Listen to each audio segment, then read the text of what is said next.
नमस्कार, घनश्याम तिवारी इस ट्रैप में आ जाते हैं भाई। कांग्रेस के और समाजवादी पार्टी के सांसद योगी आदित्यनाथ सदन में कह रहे हैं कि कांग्रेस के सांसद और समाजवादी पार्टी के सांसद खुलकर कह रहे हैं हम वंदे मातरम नहीं गाएंगे। एग्जैक्टली वही प्लांक है जिस पर वो आपको आपके विरोधी लाना चाहते हैं। नमस्कार गरिमा जी, आपको, दर्शकों को और को पैनलिस्ट को।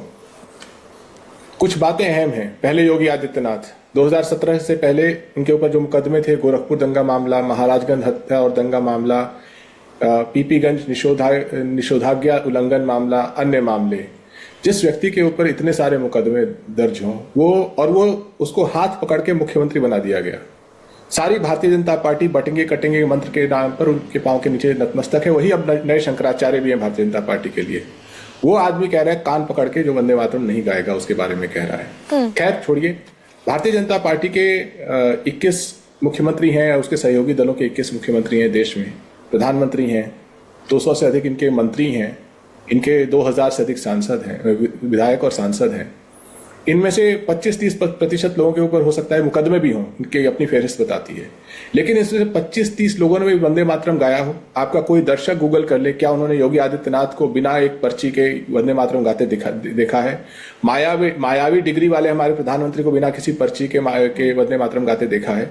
जय शाह को वंदे मातरम गाते देखा है? जो लोग खुद वंदे मातरम नहीं गा पा रहे हैं, इतनी हिम्मत नहीं है कि बिना किसी पर्ची के वंदे मातरम गा सकें, वो कह रहे हैं कि हमारे देश के छात्र वंदे मातरम गाएंगे। चलिए उस पर आते हैं। हमारे देश में छात्रों की क्या स्थिति है? असर रिपोर्ट क्या कहती है? असर रिपोर्ट कहती है कि हमारे देश में 14 से 18 साल के जो उम्र के बच्चे हैं, उसमें से 25% तो कक्षा 2 की पढ़ाई नहीं कर सकते। वो रिपोर्ट कहती है कि उसमें से लगभग 1/3 लोग गणित नहीं कर सकते, भाग नहीं कर सकते। जो 5वीं कक्षा के बच्चे हैं उसमें से 1/3 ही बच्चे कक्षा 2 का गणित कर पाते हैं। जिस देश में बच्चों की ये स्थिति है, उस देश में ये लोग क्या थोप रहे हैं, क्यों थोप रहे हैं?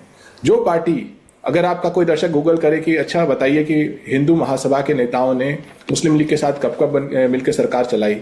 जब ये लोग वंदे ब्रिटिश कह रहे थे तो उस समय रविंद्रनाथ टैगोर, महात्मा गांधी, जवाहरलाल नेहरू देश की आजादी की लड़ाई, सरदार पटेल देश की आजादी की लड़ाई लड़ रहे थे।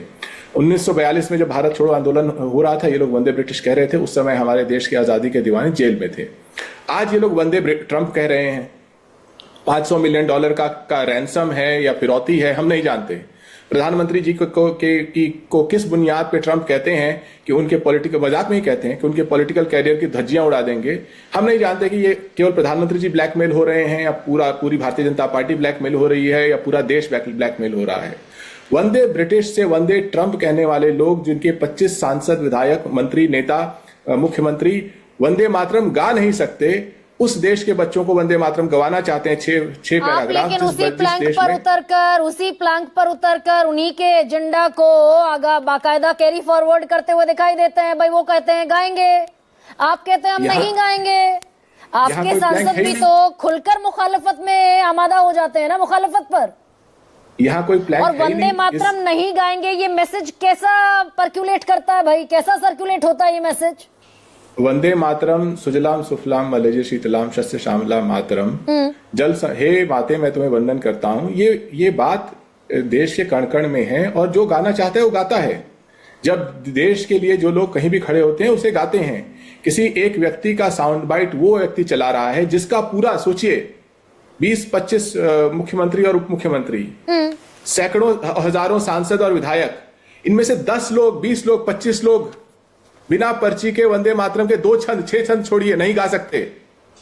देश के प्रधानमंत्री 6 छंद बिना पर्ची के टीवी पे गा के दिखा दें, किसी प्रेस कॉन्फ्रेंस में जय शाह गा के दिखा दें। वो देश के उन बच्चों पे थोप रहे हैं जो बच्चों को वो लोग कक्षा 2 की पढ़ाई नहीं करा पाए, गणित नहीं करा पाए।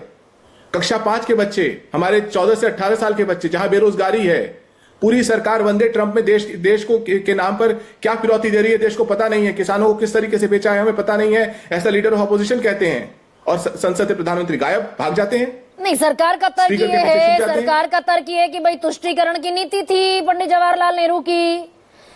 मोहम्मद अली जिन्ना के सामने झुक गए, चाहते तो उसका काउंटर कर सकते थे, लेकिन अपनी कुर्सी खतरे में थी, मुसलमानों का तुष्टीकरण करना था इसलिए काट दिए।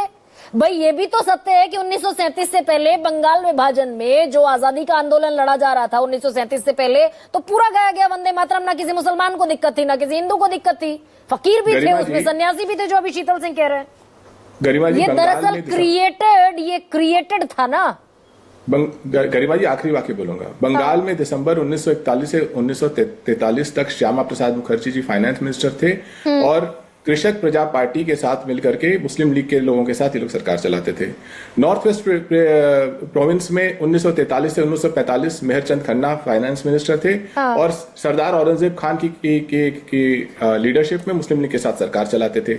यही हाल सिंध में था, जब सिंध में इन्होंने पास किया था रेजोल्यूशन भारत पाकिस्तान बंटवारे का। जो लोग सिर से पांव तक प्रधानमंत्री से लेकर इनके मुख्यमंत्रियों तक झूठ बोल रहे हैं, तरह तरह के आपराधिक मुकदमे, मैं तो कुछ 10 साल हो गए। ये तो ठीक है, वो नॉर्थ वेस्ट फ्रंटियर और बाकी जो तमाम चीजों का आप जिक्र कर रहे हैं वो फैक्चुअल है।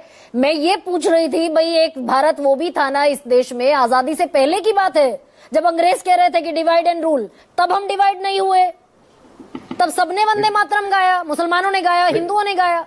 आज वंदे ट्रम्प करते हुए ये लोग डिवाइड रूल कर रहे हैं ना। वंदे ट्रम्प क्यों कर रहे हैं? देश में कौन ब्लैकमेल हो रहा है? मैं तो ब्लैकमेल नहीं हो रहा, आप ब्लैकमेल नहीं हो रही, महेश वर्मा ब्लैकमेल नहीं हो रहे। देश के प्रधानमंत्री पर शक है कि वो ब्लैकमेल हो रहे हैं, भारतीय जनता पार्टी पे शक है कि वो ब्लैकमेल हो रहा है, अडानी पे शक है कि वो ब्लैकमेल हो रहा है।